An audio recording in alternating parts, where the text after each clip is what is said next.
Hello guys, ഇന്ന് നമ്മൾ പറയുന്നത് അസോളയെക്കുറിച്ചാണ്.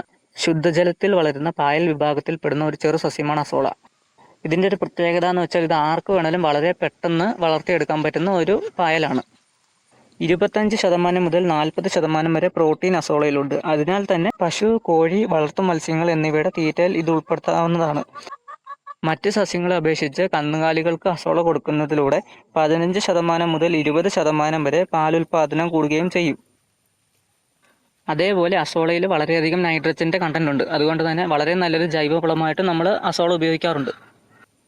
ഇനി നമ്മളിവിടെ എങ്ങനെയാണ് അസോള വളർത്തുന്നതെന്നാണ് ഞാൻ നിങ്ങൾക്ക് കാണിച്ചു തരാൻ പോകുന്നത്. ആദ്യം തന്നെ നമ്മൾ ഇതുപോലൊരു ടാർപോളിൻ ഷീറ്റ് ഉപയോഗിച്ച് ഒരു കുളം ഉണ്ടാക്കുകയാണ് ചെയ്തത്. ടാർപോളിൻ ഇട്ട ശേഷം കുളത്തിൻ്റെ ഒരു മുക്കാൽ ഭാഗത്തോളം വെള്ളം നിറച്ചിട്ടുണ്ട്. പിന്നീട് അതിലേക്ക് ഒരു 4 കൊട്ട മേൽമണ്ണും ഒരു 2 കൊട്ട ചാണകപ്പൊടിയും ചേർക്കുന്നുണ്ട്. ഇതുകൂടാതെ അതിലേക്ക് കുറച്ച് മണ്ണിര കമ്പോസ്റ്റും അതേപോലെ തന്നെ കാർഷിക ഗവേഷണ കേന്ദ്രത്തിൽ നിന്ന് വാങ്ങിയ VAM എന്ന സൂക്ഷ്മ മൂലകവും നമ്മൾ ഇതിലോട്ട് ചേർക്കുന്നുണ്ട്.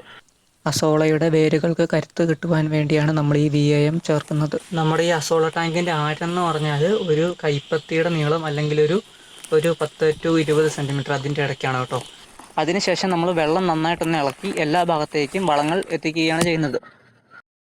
പിന്നീട് ഒരു 2 ദിവസത്തിന് ശേഷം സ്റ്റാർട്ടർ കൾച്ചറായിട്ട് കുറച്ച് അസോള നമ്മൾ ഇട്ട് കൊടുക്കുന്നുണ്ട്. ഇത് വളരെ പെട്ടെന്ന് തന്നെ വെള്ളത്തിലെ വളങ്ങൾ അബ്സോർബ് ചെയ്യുകയും അസോളയുടെ അളവ് കൂട്ടുകയും ചെയ്യുന്നു. നിങ്ങളിപ്പോൾ കാണുന്നത് ഒരു മാസം കഴിഞ്ഞിട്ടുള്ള വീഡിയോ ആണ്. ശരിക്കും പറഞ്ഞാൽ 2 ആഴ്ചയ്ക്കുള്ളിൽ തന്നെ അസോള ടാങ്കിൽ നിറഞ്ഞിരുന്നെങ്കിലും ചില പ്രത്യേക കാരണങ്ങളാൽ നമുക്കന്ന് വീഡിയോ എടുക്കാൻ പറ്റിയിരുന്നില്ല. അസോള വളർത്തുമ്പോൾ ശ്രദ്ധിക്കേണ്ട ഒരു 2 കാര്യങ്ങളുണ്ട്. ഇതിലൊന്നാമത്തെ കാര്യം എന്ന് പറഞ്ഞാൽ നല്ല വെയിലുള്ള സമയങ്ങളിൽ അസോള കരിഞ്ഞു പോകാതിരിക്കാൻ വേണ്ടി ഒരു ഷെയ്ഡ് നെറ്റ് കെട്ടുന്നത് നല്ലതായിരിക്കും.